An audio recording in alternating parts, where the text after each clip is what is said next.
Beban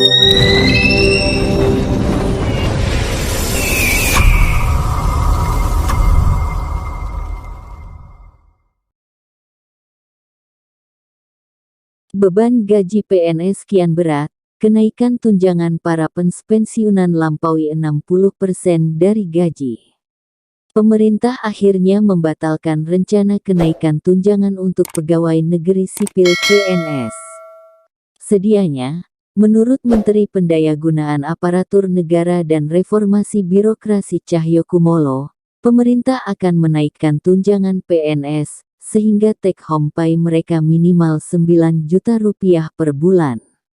Namun, Menteri Cahyo langsung meralat ucapannya mengingat beban pandemi COVID-19 yang berat. Mengapa pos tunjangan yang diotak-atik? Soalnya, kalau gaji pokok yang dinaikkan, buntutnya akan makin panjang. Besaran gaji pokok akan mempengaruhi iuran BPJS dan uang pensiun PNS, yang saat ini jumlahnya sudah cukup besar. Beban pensiun dan uang tunggu dalam APBN 2019, misalnya, mencapai Rp119,5 triliun, sedangkan pos belanja program jaminan sosial PNS sudah sebesar Rp7,4 triliun. Jika ditotal, pos uang pensiun dan iuran BPJS ini sudah mencapai Rp126,9 triliun, atau hanya sedikit di bawah pos gaji dan tunjangan PNS yang pada tahun yang sama mencapai Rp146,7 triliun. Berapa sesungguhnya besaran tunjangan PNS? Sayangnya, laporan keuangan pemerintah pusat yang terbaru tidak merinci berapa besarnya gaji dan tunjangan PNS. Namun, dalam LKPP 2017 terdapat perincian besaran gaji dan tunjangan untuk PNS dan PNS di lingkungan TNI Polri.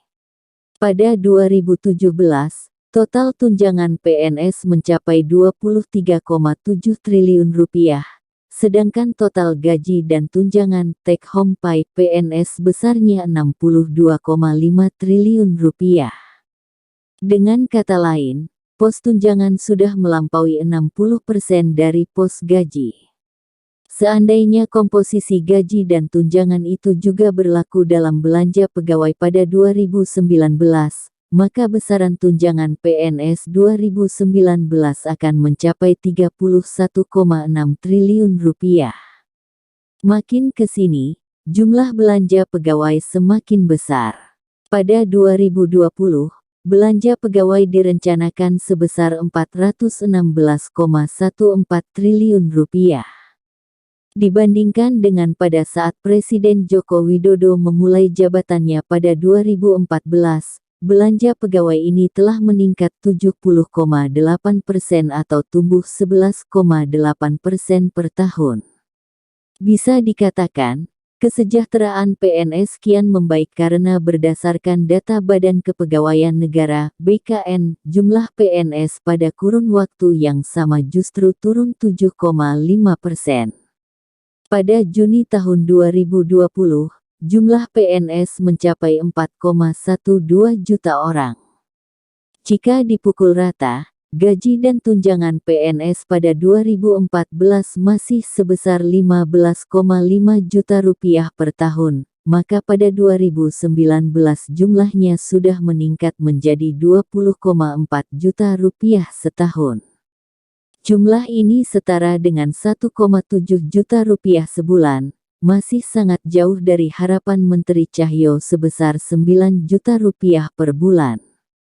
Tunjangan PNS antara lain terdiri dari tunjangan rutin, serta tunjangan kinerja dan tunjangan hari raya.